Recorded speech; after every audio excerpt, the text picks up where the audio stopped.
मेरे प्यारे दोस्तों, मित्रों और साथियों, सादर नमस्कार। हमारे इस YouTube चैनल वीडियो में और Facebook वीडियो में आप सभी दर्शकों का हृदय से स्वागत है। मैं हूं आपका इष्ट मित्र दोस्त मिस्टर शांतिलाल डनसेना, बड़े डूमरपाली, रॉबर्टसन, खरसिया, जिला रायगढ़, छत्तीसगढ़, भारत से हूं। मित्रों, आप लोग हमारे इस YouTube चैनल वीडियो को और Facebook वीडियो को देखते हैं तो आपको मैं हृदय से आभार व्यक्त करते हुए धन्यवाद देता हूं और आपको मैं सलाम करता हूं। अगर आप लोग हमारे इस YouTube चैनल वीडियो को पहली बार देख रहे हैं तो आपसे मैं निवेदन करता हूं, इसको सब्सक्राइब जरूर कर दें, बेल आइकन का जो घंटी है उसको भी क्लिक कर दें और विशेष रूप से ऑल ऑप्शन का चयन करना होगा ताकि हर रोज़ का नए वीडियो डालते हैं उसका नोटिफिकेशन सबसे पहले आपको उपलब्ध होता रहे। मित्रों, शुरू से अंत तक जरूर देखें, सुने, समझें, अनुभव भी करें। मन कहे, उचित लगे, अच्छा लगे तो आप हमें एक लाइक जरूर दें और इष्ट मित्रों के पास शेयर भी करें। अगर कोई विशेष संशोधन करना है तो आप हमें कमेंट बॉक्स पर सूचित करें और आगे भविष्य के लिए विशेष रूप से मार्गदर्शन दें। आपका दिया हुआ मार्गदर्शन हमारे श्रेष्ठ जीवन का आधार है। मित्रों, व्यक्ति के अंदर इतनी क्षमता है, इतनी योग्यता है, इतनी विभूति है, उसको सदुपयोग करे तो व्यक्ति जो है कायाकल्प कर सकता है। अगर अपनी जितने भी सामर्थ्य है, क्षमता है, उसका सदुपयोग करेगा, उसी में सज्जनता है। और व्यक्ति अपने मूढ़ मान्यताओं को समाप्त करके जो उत्कृष्ट भावना है उसको अविचल भाव से प्रादुर्भाव करे और श्रेष्ठ जीवन को जीने का सतत अभ्यास करे, उसी में उसकी आत्मीयता है और सज्जनता है। अगर हम अपने समर्थता का सदुपयोग करना चाहते हैं तो भविष्य को अनुसंधान करना पड़ेगा और परमात्मा के दिए हुए आदेशों का पालन करना पड़ेगा, तभी इस जीवन की सार्थकता होगी और जो श्रेष्ठ भाव है वो उत्पन्न होंगे। अगर हम मानवीय काया का रूप में पशु जैसा आचरण करते हैं तो जीवन में निकृष्टता के सिवाय कुछ भी प्राप्त नहीं होती है। इसलिए निकृष्टता को उत्कृष्टता में परिवर्तन करने के लिए सद्भावनाओं का, श्रेष्ठ विचारों का और हर प्रकार के अच्छे कार्यों का अन्वेषण करना पड़ेगा, तभी जाकर के मनुष्य जो है मनुष्यत्व को प्राप्त करता है। जब तक व्यक्ति अपने व्यक्तित्व का विकास नहीं करता है तो फिर जीवन में आगे भी नहीं बढ़ पाता है और जीवन को सुसंस्कृत नहीं बना पाता है। इसलिए मित्रों, अपने जन्म का सदुपयोग करना और मनुष्य योनि में रह करके परमात्मा को प्राप्त करने का एक बहुत बड़ा साधन है।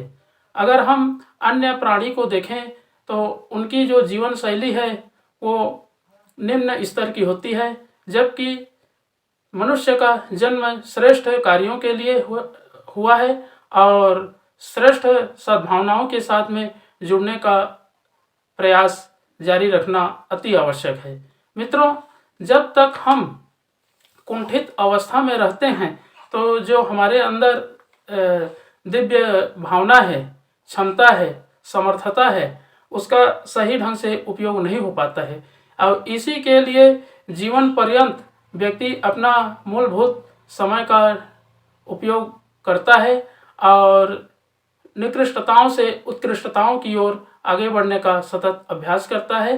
जब तक हम अपनी गौरव को या वैभव को बाहर निकाल देते हैं तो फिर विचारों में संदिग्धता रहती है और विचार जहाँ संदिग्ध है वहाँ कोई भी कार्य करने में मन नहीं लगता है और ना ही सफलता प्राप्त होती है। इसलिए मित्रों, अपने आप को जानना और समझना और समय के साथ में नियोजित करना बहुत आवश्यक है। जब तक हम इन कल्पनाओं से जो दुर्व्यवहार है, दुष्कर्म है, दुष्प्रवृत्ति है, दुश्चिंतन है, इन सब चीज़ों से बाहर नहीं निकलते हैं तो फिर जीवन जो है कल्पतरु नहीं बन पाती है।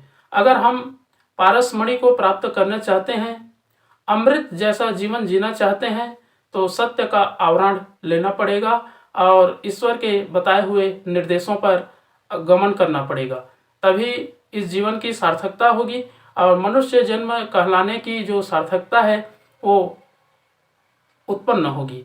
जब तक हम अपने प्रतिभा को, अपनी क्षमता को, अपनी योग्यता को आगे सत्परिणाम के लिए, सत्कार्यों के लिए प्रेरित नहीं करते हैं तो जीवन जो है कुंठित रहता है और व्यक्ति को इसीलिए भटका हुआ देवता कहा गया है। अगर हम भटकना नहीं चाहते हैं तो श्रेष्ठ कार्यों में संलग्न होना पड़ेगा और अपने मूल मान्यताओं को स्थापित करना पड़ेगा। जो व्यक्ति करने योग्य कार्य है उसी को करे, जो अनुकरणीय है उसी जीवन को जिए, तभी सार्थकता है और सज्जनता है। जब तक हम अपनी उत्कृष्टताओं को श्रेष्ठ विचारों के साथ में जोड़ नहीं पाते हैं तब तक हम कुंठित रहते हैं और भावनाओं में भी विकास नहीं होता है, विचार में भी संतुलन नहीं बनी रहती है। मस्तिष्क जो है जब व्यक्ति का असंतुलित हो जाता है तो वह कुछ से कुछ कर बैठता है और जीवन भर पश्चाताप करते हुए जीवन को व्यतीत करता है। इसलिए मित्रों, इन सब का पश्चाताप करने की आवश्यकता न पड़े, इसलिए मनुष्य को श्रेष्ठ कर्म करना अति आवश्यक है। जब तक हम श्रेष्ठ कर्म करते रहेंगे तो हमारे अंदर बाहर भी पवित्र होगी और आनंद, उल्लास, उत्साह भरे जीवन की अनुभूति होगी और उसी में व्यक्ति जो है परिपूर्ण बनता है। जितने भी कलाएं हैं और जितने भी क्षमताएं हैं उसका सदुपयोग होता है। इसी को ध्यान में रख करके हम अपनी समर्थता को सदुपयोग करने के लिए कोई आधार है तो वह है सिर्फ एक गायत्री महामंत्र। अगर हम गायत्री महामंत्र का उच्चारण करते हैं, जाप करते हैं या लेखन करते हैं तो भावना में भी विकास होता है और विचारों में भी संशोधन होता है और जो समर्थता है, योग्यता है, प्रतिभा है उसका भी सदुपयोग होता है। तो आइए मित्रों, एक बार गायत्री महामंत्र और संपुट के साथ में महामृत्युंजय मंत्र का उच्चारण मेरे साथ साथ में करने का प्रयास करें। ओम भूर्भुवः स्वः तत्सवितुर्वरेण्यं भर्गो देवस्य धीमहि धियो यो नः प्रचोदयात्।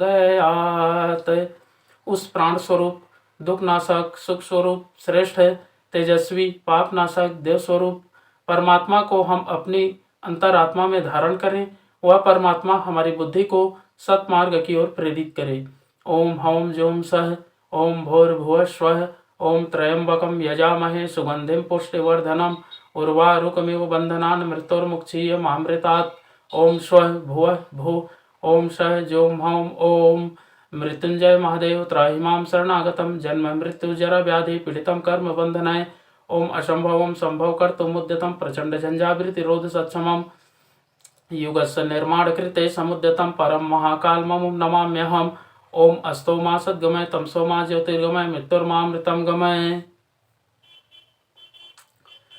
परम पूज्य गुरुदेव, वेद मूर्ति, तपोनिष्ठ, युग दृष्टा, युग प्रवर्तक, युग ऋषि, पंडित श्री राम शर्मा आचार्य जी, परम वंदनीय माता जी भगवती देवी शर्मा जी और आद्य माँ गायत्री माता, धरती माता, भारत माता, प्रकृति, पर्यावरण, सूर्यदेव, महाकाल भगवान, सरस्वती माँ, लक्ष्मी माता, सभी ग्रह नक्षत्र, स्थानपति देवता, ग्रामपति देवता, अखिल विश्व ब्रह्मांड के सभी देवी देवताओं के सूक्ष्म संरक्षण में जितने भी हमारे यूट्यूब चैनल के माध्यम से, फेसबुक के माध्यम से और व्हाट्सएप स्टेटस के माध्यम से वीडियो देख रहे हैं, सुन रहे हैं, समझ रहे हैं, ऐसे हमारे प्रिय आत्मीय आदरणीय सम्मान्य परम हितैषी हमारे देवतुल्य भाइयों, देवी स्वरूपा माताओं बहनों, आप लोगों को मेरा सादर प्रणाम।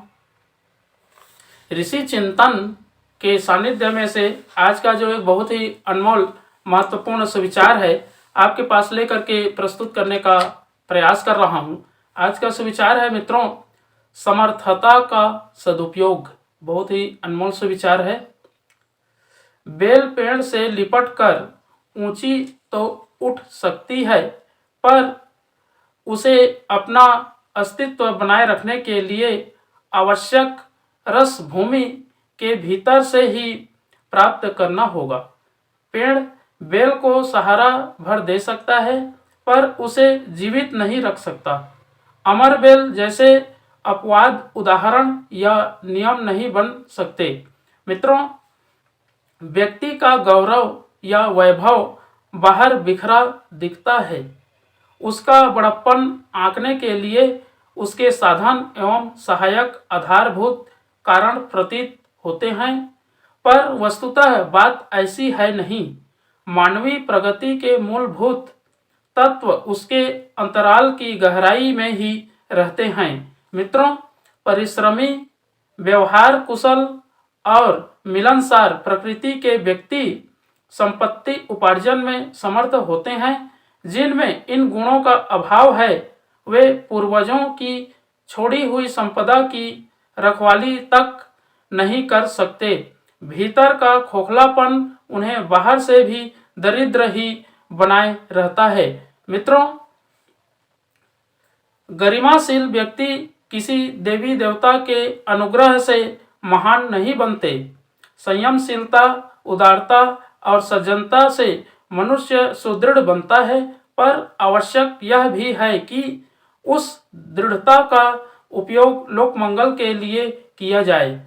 आत्मशोधन की उपयोगिता तभी है जब वह चंदन की तरह अपने समीपवर्ती वातावरण में सत्प्रवृत्तियों की सुगंध फैला सके। बहुत बहुत धन्यवाद मित्रों। अगली बार नए विचार लेकर के नए वीडियो के साथ में आपके पास फिर प्रस्तुत होने का प्रयास करेंगे। सादर नमस्कार।